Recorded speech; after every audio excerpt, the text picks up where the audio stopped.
Баршаңызға сәлем әріптестер, сіздермен бірге Жазбол подкасты және мен Жұлдыз.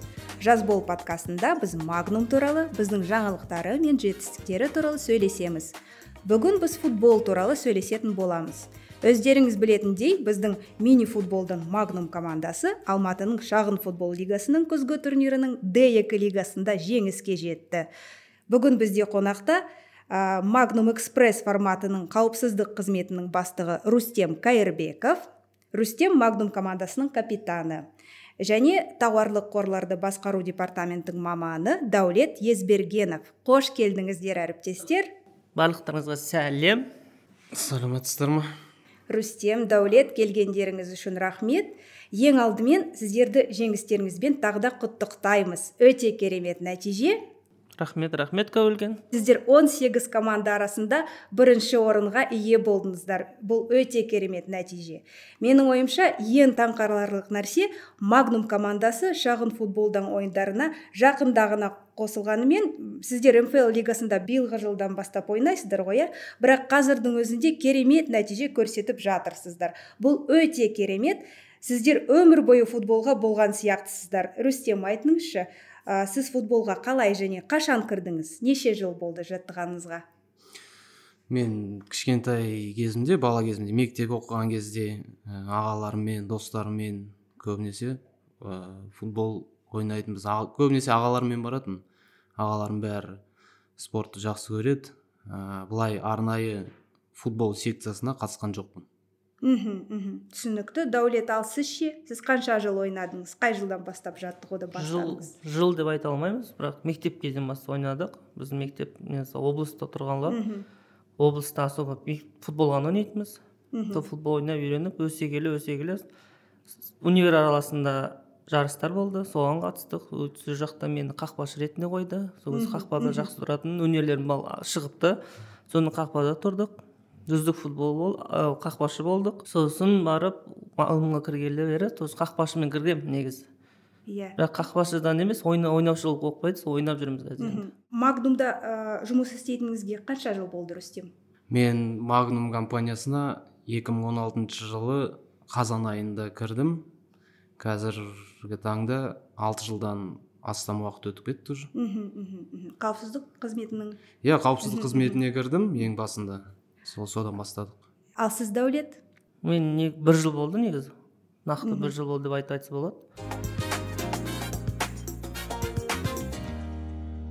Әріптестер, мини-футболдан Magnum командасына ойыншыларды іріктеу жарияланған сәтті еске түсірейік.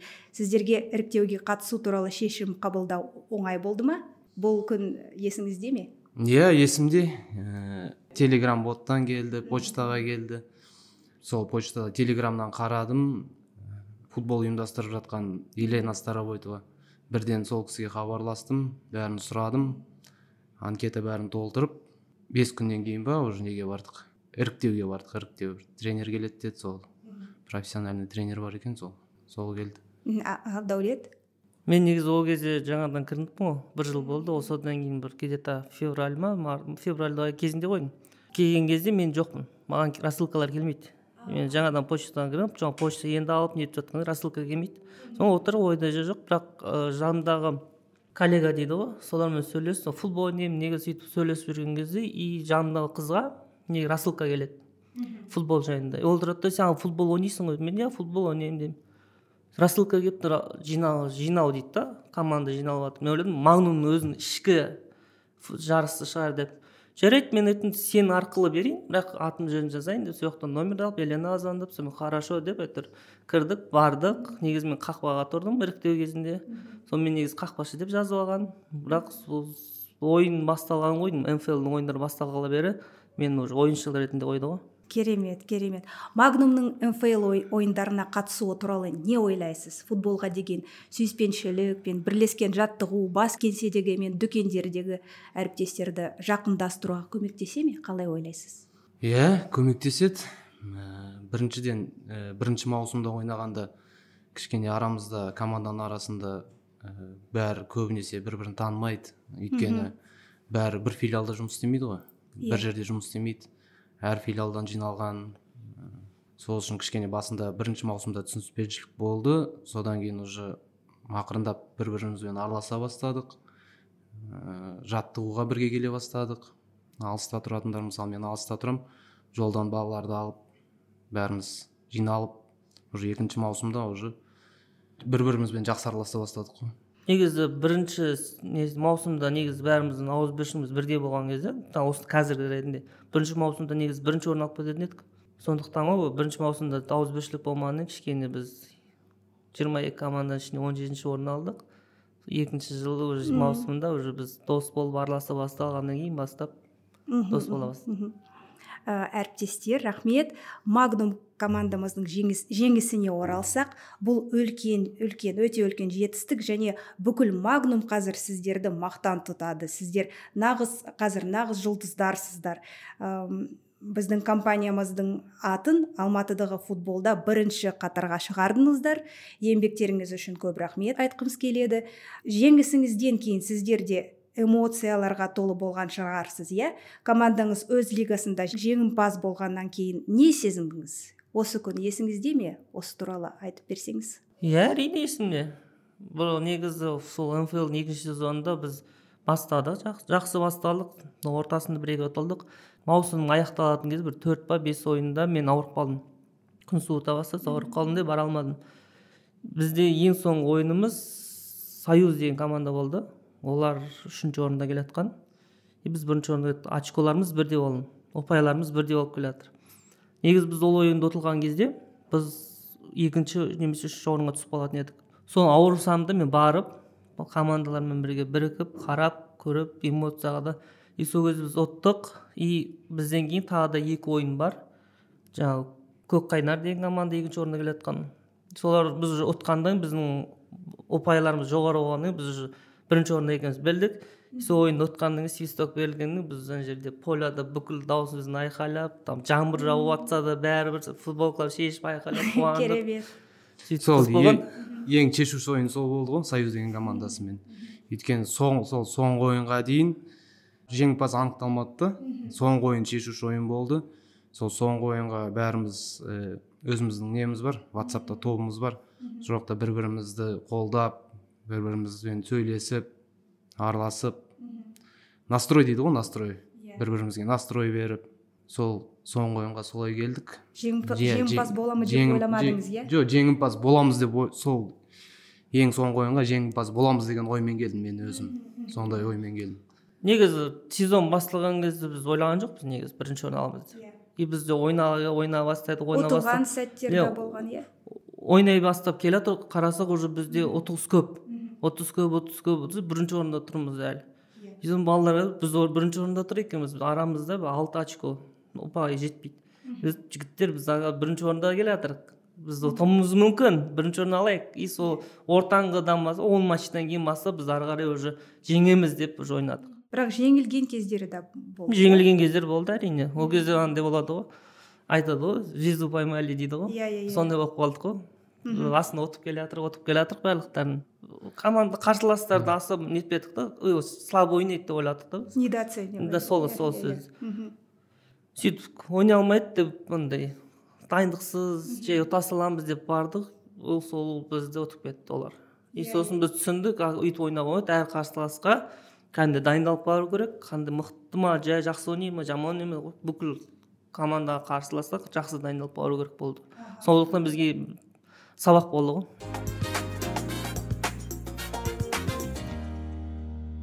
Рүстем, қалай ойлайсыз, жеңіске деген ерік жігерді сақтауға үйренуге бола ма? Ол үшін не істеу керек? Ол үшін ең біріншіден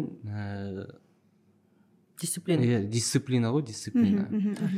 Жаттығуға, тәртіп деп айтады ғой, жаттығуға кешікпей келу керек, жаттығуды жібермеу керек. Өзіміздің жаттықтырушы қандай жаттығу көрсетеді, соның бәрін дұрыстап, жақсылап орындау керек, қайталау керек. Ең бастысы сол тәртіп. Тәртіптен басталады ең біріншісі. Тәртіп болса командада, одан кейін ары қарай уже жеңістерге жетуге болады.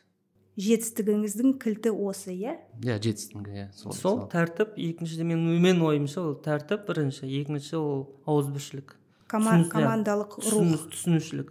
командалық рух, иә. Негізі бірінші маусымда айттық қой бағана, бірінші маусымда дұрыс түсінушілік деп. Негізі мысалға біреу қателеседі, адам болғаннан кейін ол қателеседі.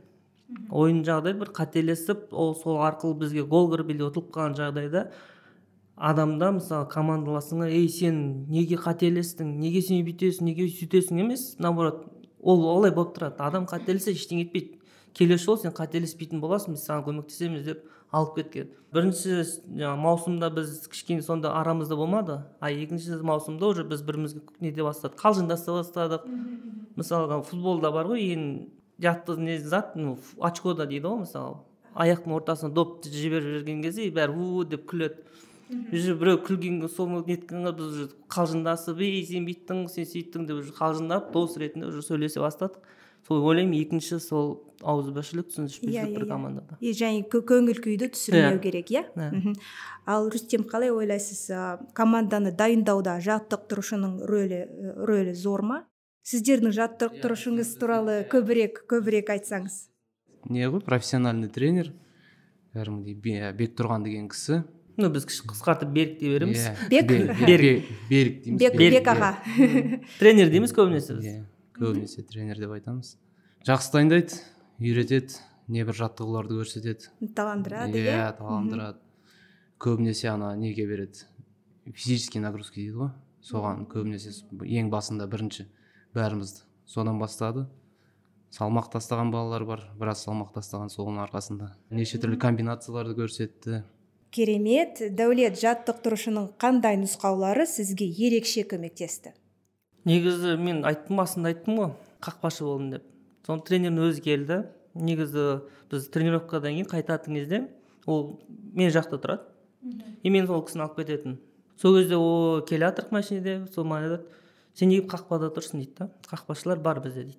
Сен негізі ойнаушының ойыны бар ғой дейді. Сен мен мысалы ойым кішкентай болғандықтан, физика болмағандықтан айтады, сен миың бар, істейді. Сен ойнаса көмектес балаларға айтты ойынмен. Мен жарайды деп сол ойыншы болып қалдым. Сол маған негізі кішкене алға берді. Негізі қақпашыда тұра бермей кішкене ойнаушыға жіберді сол тренердің.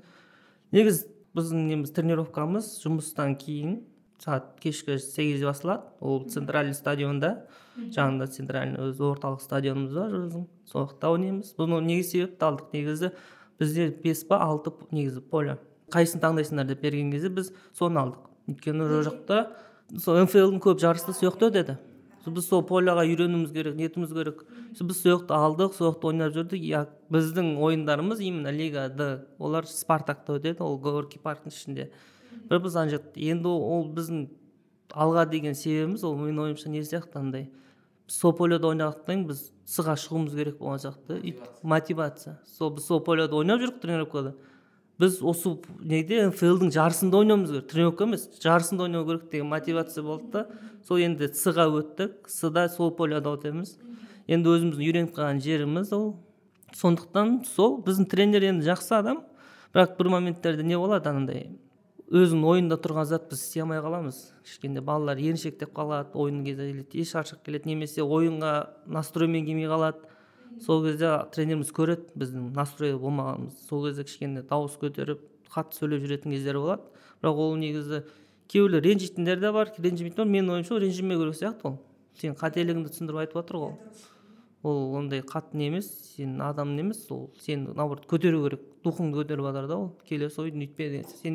Сен мынандайсың, сен негізі мықты бола аласың, бірақ сен бүгін мықты бола алмадың, өйткені сенде андай еріншектігің ұстап қалды, сондықтан сен мықты бола аласың, мен саған сенемін деп ұрсатын сияқты, қатты сөйлейтін сияқты сол өзі. Негізі тренер негізі жақсы адам ғой. Өйткені ол біздің жаңағыда Рүстем айтты ғой, профессиональный тренер болғанымен ол біздің Қазақстан Республикасында аз жақында судьялар арасында FIFA арқылы соғықтан не алды, сертификат алды. Ол қазір профессиональный судья деп айтсақ болады. Ол негізі мини-футболдың судьясы болды. Қазір мүмкін ол уже жоғарғы үлкен футболдың судьясы болуы мүмкін.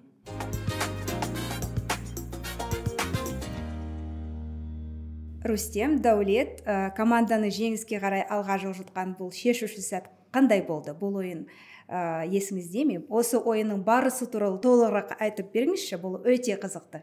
шеш саатмен ойнашырыз не қойдым не союз қойдым не FIFA гол. FIFA гол ең қызықты FIFA ойын гол. қандай болды? FIFA гол деген командасымен ойнадық. Ойын басталды, ойын тең болып жатты. бір гол соғып кетті олар. Бір гол соқты, олар бір гол соқты. Содан кейін біз уже қарадық, балаларға қарасам уже бәрі бастарын түсіріп алған. Настроение түсіп кеткен. Настроение ешкімде ештеңе жоқ, ұтылдық деп ойлап жүр бәрі. Содан кейін уже қалай айтса болады? Дух көтеріліп кетті ма? Дух көтеріліп аяқ астынан сөйлесіп бір-бірімізбен тайм-аут алып сөйлесіп, тренердің нұсқалары болды, соларды орындап. Сонымен ол ойын 1-0 ұтылып келе жатып, 2-1 есебімен ұтып кеттік. Соңғы минуттарда 39 минутта ма Нұрбек деген бізде бір командада бір бала бар. Сол гол соғып кетті. Ең есте сақталатын ойын менің ойымша сол ойын болды бізге. FIFA голмен. Керемет. Рүстем, сіз соққан ең жақсы, ең жарқын голыңыз туралы айтыңызшы. Анау қай команда? Ең жарқын болғанда. Мен енді қорғаушым ғой, көп гол соқпаймын. Отворот бір голым бар еді ғой. Біздің қақпадан. Бірақ мини футболда әр футболшы әр позицияда бола алады, иә? Әр позицияда. Қорғаушымын мен негізі өзім. Біз 2-1 есебімен ұтып келе жаттық, Топ-Флай деген команданы.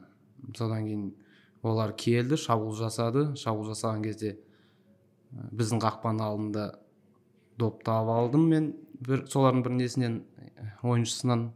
Содан кейін қарасам, алдыда олардың қақпашылары алдыға шығып кетіпті. Поляның ортасына дейін келіп алған ғой. Содан кейін өзіміздің қақпадан тұрдым да, алыстан теуіп едім. Гол кіріп кетті сол кезде. Айтқанда отворот болды. Отворот. Мини футбол кішірек, әдемі гол болды негізі. Ең есте сақталатын гол менің голдарым біреу сол ғана болды өзім есімде. Менің есте сақталған голым ол салған жоқпын, мен жолты ғана алдым десең.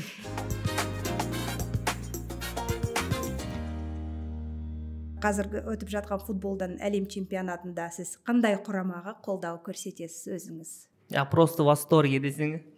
Негізі осы чемпионат бір қызықты өтіп жатыр.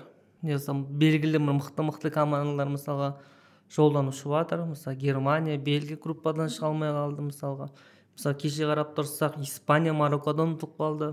Негізі Марокконың стилі қызық болды ойында. Бүкіл ойын защитада ойнады, қорғаныста ойнап келді да. Пенальтиға дейін әдейі созған сияқты олар. Өйткені пенальтиден ұтып кететіндей сезгендей болды. Өйткені бүкіл ойында уақытын созып мысалға. Енді алдыда көреміз, енді қазір мен негізі болеть еткен командам Италия болған, негізі ол вообще чемпионатқа кіре алмай қалды. И сондықтан болеть ететін командам айтады ғой, красиво игра дейді ғой. Кім жақсы ойын көрсетеді, соған болеть ету деген. Ал сіз Рүстем, сіз қай клубты қолдайсыз? Сіздің футбол кумиріңіз кім? Бразилия құрамасында ойнаған кезінде, Барселонада ойнаған, Миланда ойнаған Рональдиньо деген бар. Рональдиньо деген білетін шығарсыз. Футболды жақсы көретін адамдардың бәрі біледі. Ол футболды нәтиже үшін емес, футболдан ләззат алу үшін ойнайтын ойыншылардың біреуі ғой. Рональдиньо. Сол үшін менің ең сүйікті футболистердің біреуі сол Рональдиньо.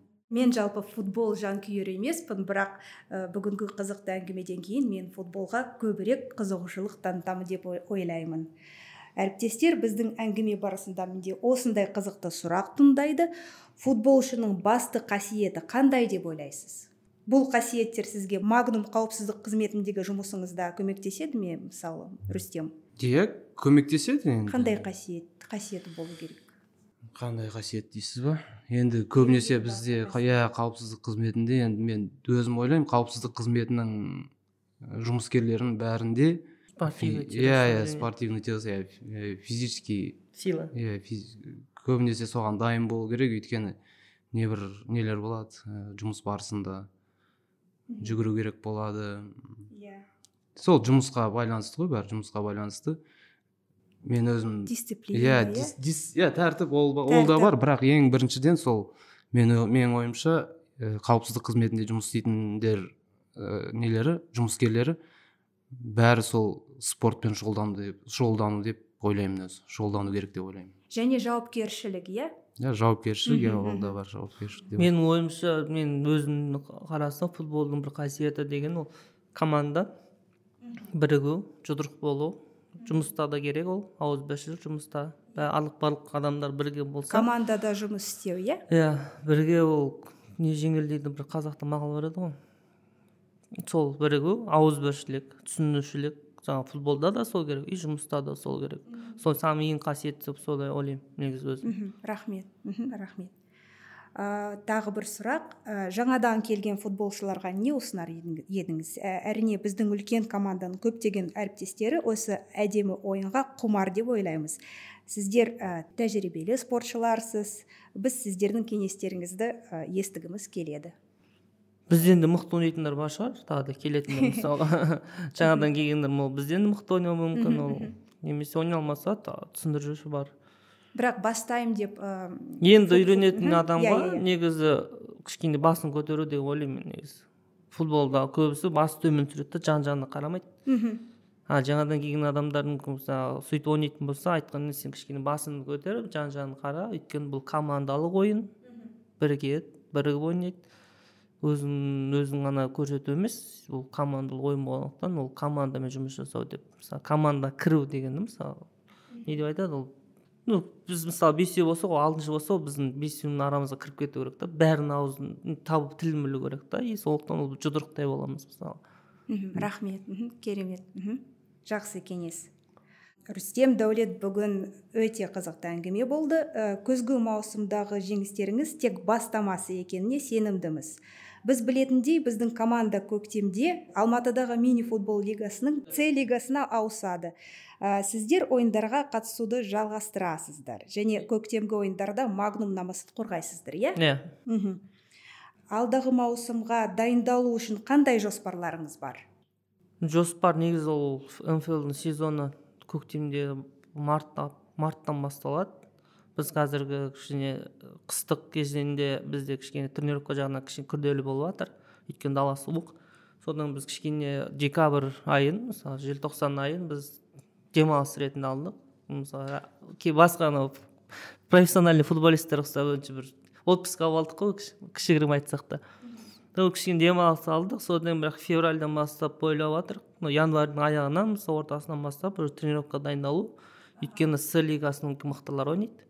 Лига Д-да мысалы шыққанымен, осы Лига С-да біз өте қарсыластар мықты болады, әр қарсыластар. Мысалы жаңағыда Союз дедік, FIFA Gold деп мысалы мықты командалар, ояқта бізде реттеулі болғанмен Лигада да ояқта бүкіл команда, ол сондай команда болады. Бізден бүкіл ойынымыз андай, біз Союзбен жаңа FIFA Goldмен ойнадық деген ойынымыз, ояқта бүкіл командамен сондай тең болады. Сондықтан біз енді қазір тренермен де мысалы ақылдастық, тағы да физический тренировка жасайық дедік. Өйткені уже бұрынғы жаңа ауызбіршілік дедік қой. Уже ауызбіршілікті түзеп алдық. Енді бізге енді С-да ойнайтындай біз физический түрде бір тренировка керек та, біз жаттығу, иә. Сондықтан сол ғана қалды, и көрек, бастаймыз. Бірақ біз ойламаймыз енді сразу сында бірінші орын алып кетеміз деп уәде бере алмаймыз, тырысамыз. Бірақ 10-ға кіру керек. Ең бастысы тәртіп қой, сол тәртіп. Жаттығуды жібермеу керек, кешікпеу керек жаттығуларға. Содан кейін не деген бар? Мінез көрсету керек қой, мінез. Характер керек, характер. Сол ең бастысы тәртіп пен мінез болса, С лигада да жақсы нәтиже көрсетуге болады деп ойлаймын.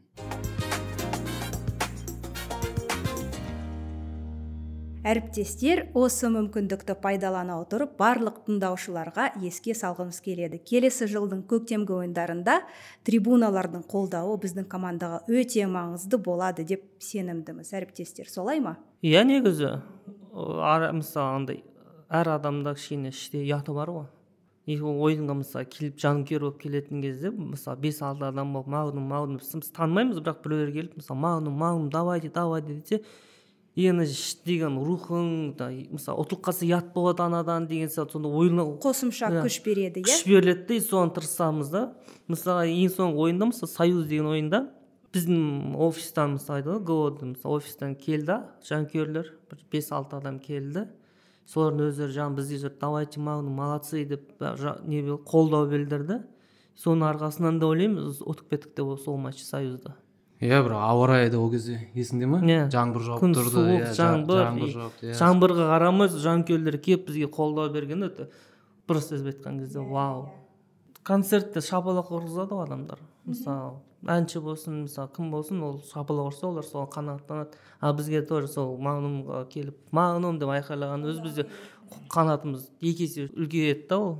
Сол. Құрметті әріптестер, келесі маусымда ойындарға келуді ұмытпаңыздар және біздің командаға қолдау көрсетіңіздер.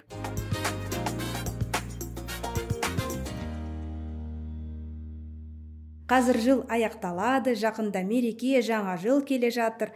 Жаңа жылдың қарсаңында барлық әріптестерімізге не тілегіңіз келеді? Ең күшті мейрамдардың бірі ол кішкентай кезден бері аңсап келе жатқан Аяз ата, подарка деген сыйлықтар. Осы жылымыз кішкене жаңа жылымыз бірақ қатаңа басталды. Ондай емес, басы қатты болса, аяғы тәтті болсын деп айтқым келеді. Сол келе жатқан жаңа жылымыз жақсылықпен келсін, өзгерістермен келсін. Ең бірінші тілейтін барлықтарымызға үлкендеріміз аман болсын, ата-аналарымыз аман болсын, ауырмасын. Екіншіден өзіміз аман болайық, күліп ойнап жүріп жүре берейік. Келе жатқан мерекелермен құттықтаймын бәрін. Зор денсаулық біріншіден. Жақындарыңа, туыс-туысқандарыңызға тек жақсылық қана бола берсін. Бүгінгі қызықты әңгімелеріңізге көп рахмет. Біз сіздердің жетістіктеріңізге куә болуымызға өте қуаныштымыз. Расында да барлық жоспарларыңыздың орындалуын тілейміз.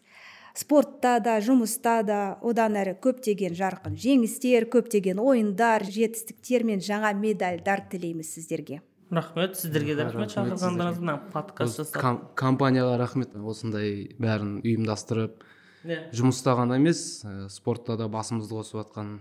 Сіздерге де рахмет, шақырып футбол туралы бізден сұрап жатқандарыңызға, подкаст жасап жатқандарыңызға. Істеріңіз алға жүзе берсін, келесі жылда подкасттарыңыз көбейе берсін, тыңдаушыларыңыз көбейе берсін. Лайк басыңыздар, подписывайтесь деп айтыңыздар.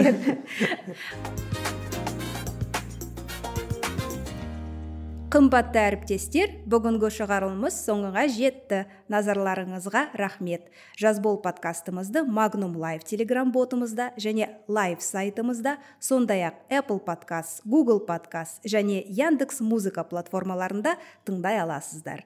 Ал егер сіздер келесі шығарылымдарымызға тақырыптарыңызды ұсынғыларыңыз келсе, бізге жазыңыздар, корпоративтік мәдениет және ішкі коммуникациялар басқармасына хабарлаңыздар. Бізді тыңдаңыздар, әріптестеріңізбен бөлісіңіздер. Күндеріңіз жақсы өтсін. Сау бол, жаз бол.